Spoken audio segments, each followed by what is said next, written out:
салом тамошобинони гиромӣ, хулосаи хабарҳои муҳими 28 январи тоҷикистонро аз пойгоҳи хабарии бомдод бароятон пешкаш мекунем.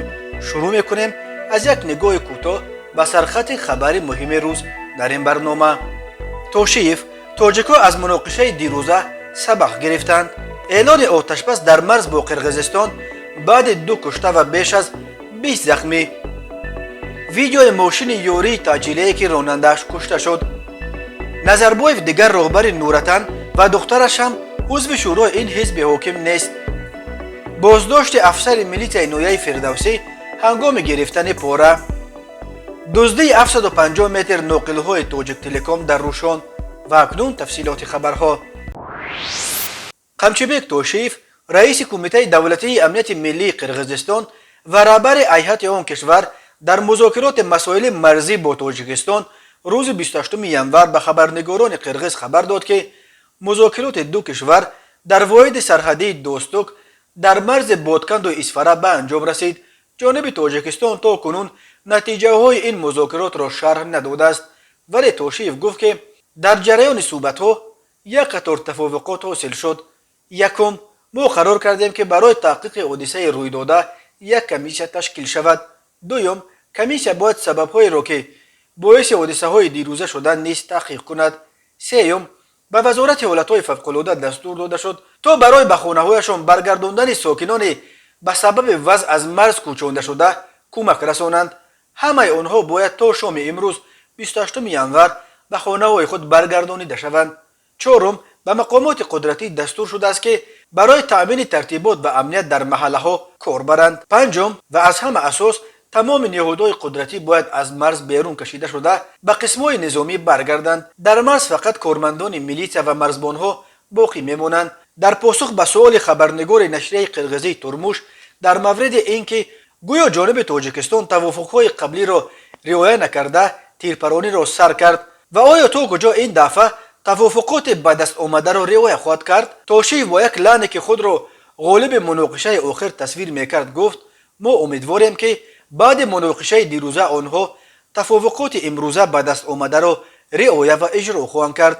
баъди муноқишаи дирӯза онҳо сабақ гирифтанд ва ба ин далел маҷбуранд ки тавофуқоти ҳосилшударо риоя кунанд. қаблан хабар дода будем ки рӯзи 28 январ дар ҷамоати чоркӯи Исфара музокироти мақомоти Тоҷикистону Қирғизистон оғоз ёфт. ин музокирот дар пайи муноқишаи мусаллаҳонаи шаби 27 январ дар марзи Исфара бо ноҳияи Бодканди Қирғизистон буд ки аз ду тараф 2 кушта ва дасти кам 21 захмӣ ба ҷо гузошт. ҳар ду нафари кушташуда сокинони мулкии Тоҷикистонанд. дар аксҳое ки аз ҷараёни музокирот нашр шуд дида мешуд ки ҳайати Тоҷикистонро фармондеҳи қушунҳои марзбонӣ генерал Раҷабалӣ Раҳмоналӣ ва ҳайати Қирғизистонро Қамчибек Тошиев раҳбарӣ мекунанд. дар музокирот аз ҷониби Қирғизистон ҳамчунин раиси вилояти Бодканд Абдукарим Алимбаев ва аз тарафи Тоҷикистон раиси вилояти Суғд Раҷаббой Аҳмадзода, шаҳрдори Исфара Баҳовиддин Баҳодурзода низ дида мешуданд. музокирот пушти дарҳои баста гузашт, вале дар оғози гуфтугӯҳо ҳам Тошиев ва ҳам Раҳмоналӣ ба зарурати ҳалли сулҳомези муноқишаҳо таъкид карданд. вазъият дар марзи Тоҷикистону Қирғизистон шаби 27 январ якбора бад шуд.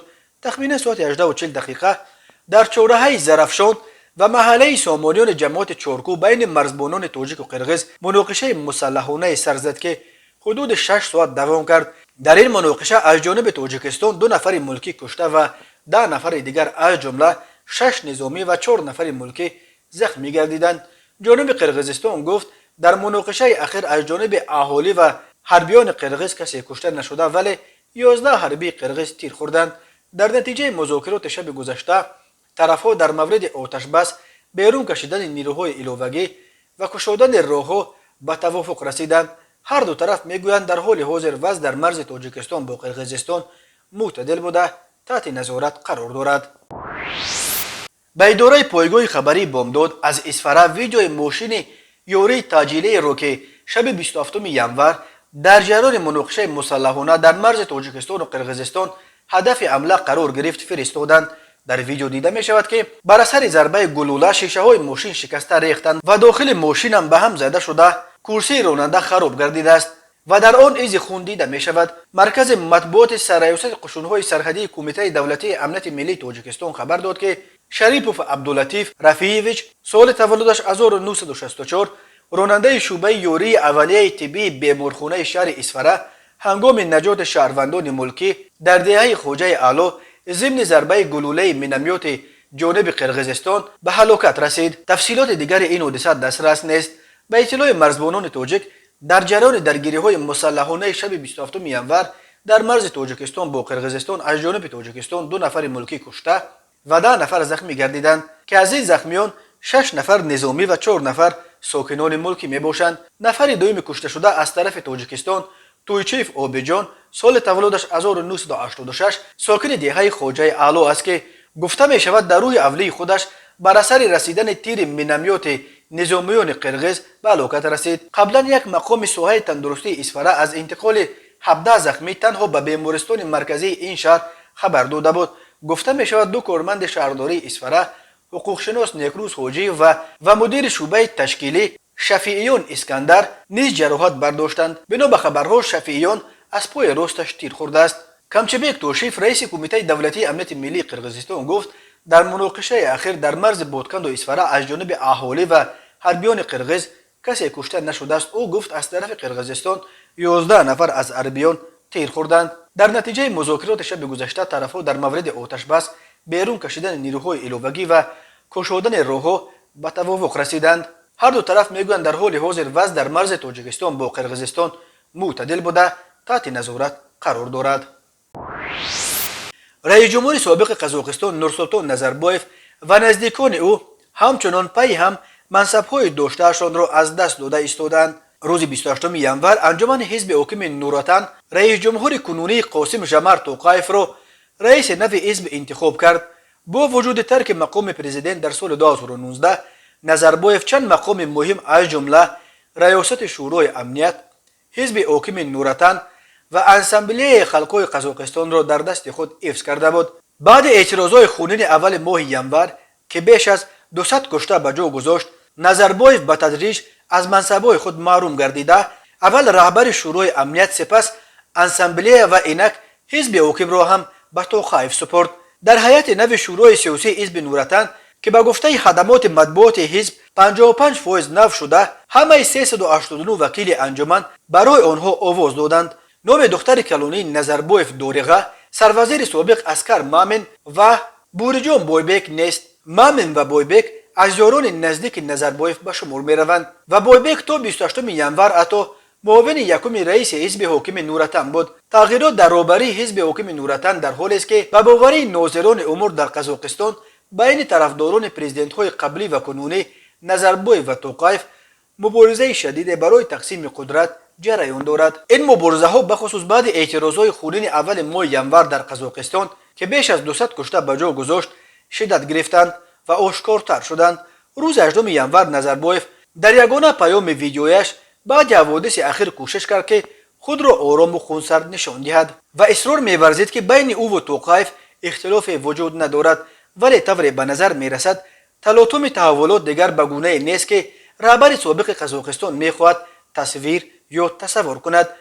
در جریان اعتراضها یک شعار اساسی مردم شالکت موسفید برف بود که منظورشان کاملا از قدرت رفتن نظربایف بود. در آن روزها اعتراضگران حتی به گردن هیکل نظربایف در شهر تلد قرغان سیم بسته آن را از بیخ کندند. نورسولتان نظربایف که از سال 1989 بر قزاقستان رهبری میکرد، ماه مارت سال 2019 رسما مقام پرزیدنتیش را به توقیف سپرد، ولی از پس پرده همچون پیشوای ملت رئیس شورای امنیت و رهبر حزب حاکم همچنان امور ریاست کشور را در دستان خود نگاه داشته توقیف را عملا به یک نو پرزیدنت نمایشی تبدیل داده بود. ولی ناظران امور بر اینند که اعتراضات اخیر نقطه آغاز پایان دوران نورسولتان نظربایف در قزاقستان شد.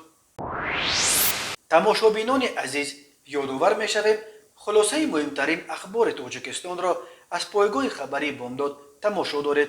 برنامه را ادامه می‌دهیم. یک منبع پایگاه خبری بامداد خبر داد که کارمندان اگنتی مبارزه با کروپسیا روز 24 ینور لیتنانت کلان سفرزاده ابوبکر محمد رافی وکالتدار فوری شعبه میلیشیای نویه فردوسی شهر دوشنبه را هنگام گرفتن پوراد دستگیر کردند. بنا به اطلاع این منبع که کارمندان دستگیر شده میلیس را میشناخت است، ابوبکر سفرزاده از شهروند برای تیار کردن حجت رانندگی 4000 سومونی طلب کرده هنگام گرفتن این مبلغ دستگیر شد. 4000 سومونی را از وی همچون دلیل شیعی مصادره کردند. منبع بامداد میگوید ابوبکر سفرزاده با استفاده از مقام خدمتی به باوری شهروندان درآمده از آنها برای بود کردن این یا آن کارشان در مقامات از جمله برای درست کردن حجت‌های رانندگی مبلغ کلان میرویاند، ولی کارافتادگان را فریب داده پولهای گرفته‌اش را برای احتیاجات شخصی خود صرف میکرد و کارافتادگان را ماها دوانده کارشان را بود نمیکرد.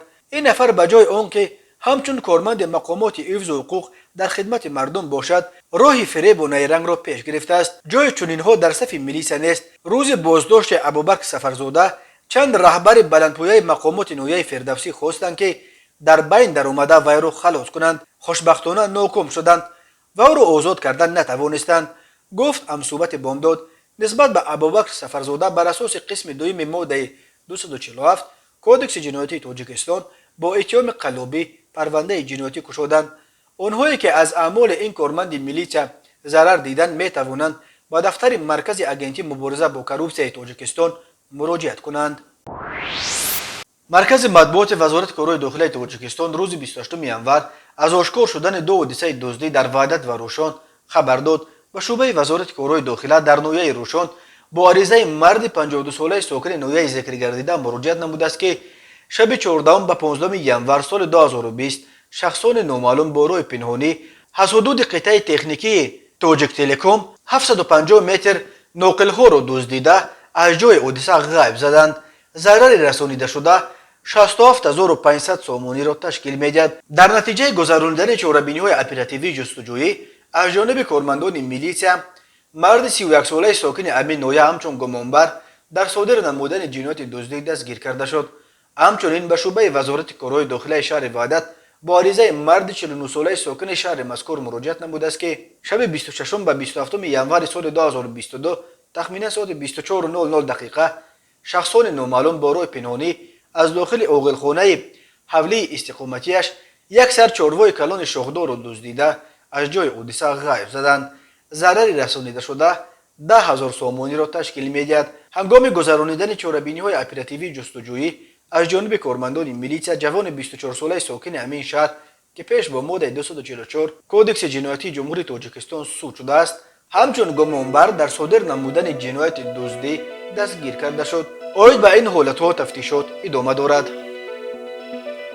تماشابینان عزیز و گرامی، این بود مرور به خلاصه چند خبر مهم امروز تاجیکستان. خبر و گزارش‌های بیشتر از تاجیکستان و درباره تاجیکستان و اطراف آن را در سامانه پایگاه خبری بامداد در این نشانه پیگیری نمایید: www.bomdad.com. خوش باشید.